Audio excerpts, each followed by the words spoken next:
All right, guys, today we are talking about just following up and getting coaches started right. Taking customers and developing them into good coaches. We talked about form a few days ago and how that works and how to get coaches started right. I'm going to drop a link to the 7-day quick start in the description. Print that off. If you should have gone through it by now, but if you have not, do it. I mean, it's serious, okay? That is the meat and potatoes to this. Go through that, just lay it out for yourself, and get going. But that's super simple, right?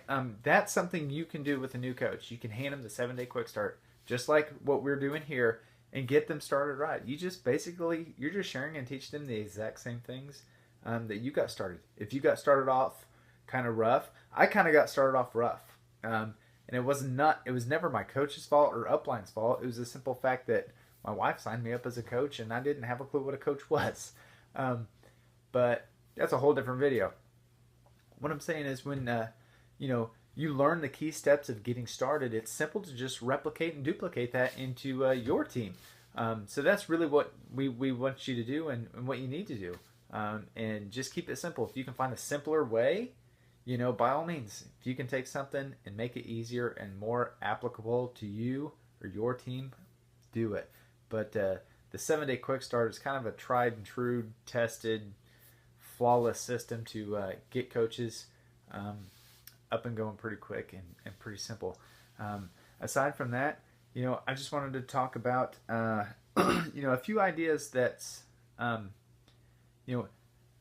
when you are following up, not just with your customers, but coach contacts or coach potentials, just the magic, the biggest part of your business is really in the follow up, because we all live busy lives. I can send out 100 messages tomorrow and never get a response, and throw my hands in the air and say, well, nobody responded to me. I have no idea what's going on in those people's lives. A lot of them I may never know really what's going on deep down inside, regardless of what they're posting on Facebook, because some people don't share some stuff on Facebook.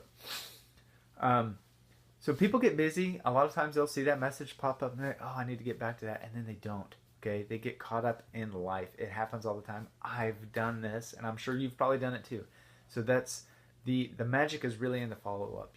Give it a day or two, and you can reach out and say, hey, did you happen to get my message? Or you could say anything like, you don't want to just go, hey, did you decide to become a coach yet? Or, hey, did you decide to join my group yet? You really want to build a relationship as you're forming that person, and let them know, because this just encourages trust and lets them know that you really do care about them and their well-being and helping them get what they want.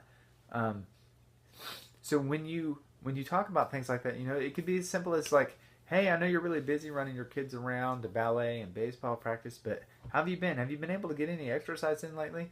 It can be that quick and easy to spark that conversation right back up. So think about it. What's a follow-up technique that you've used recently that's worked well for you? Share. Post that below. If you have something, share that. We'd love to, we can learn from you guys too. So that's all for today. We'll see you guys tomorrow.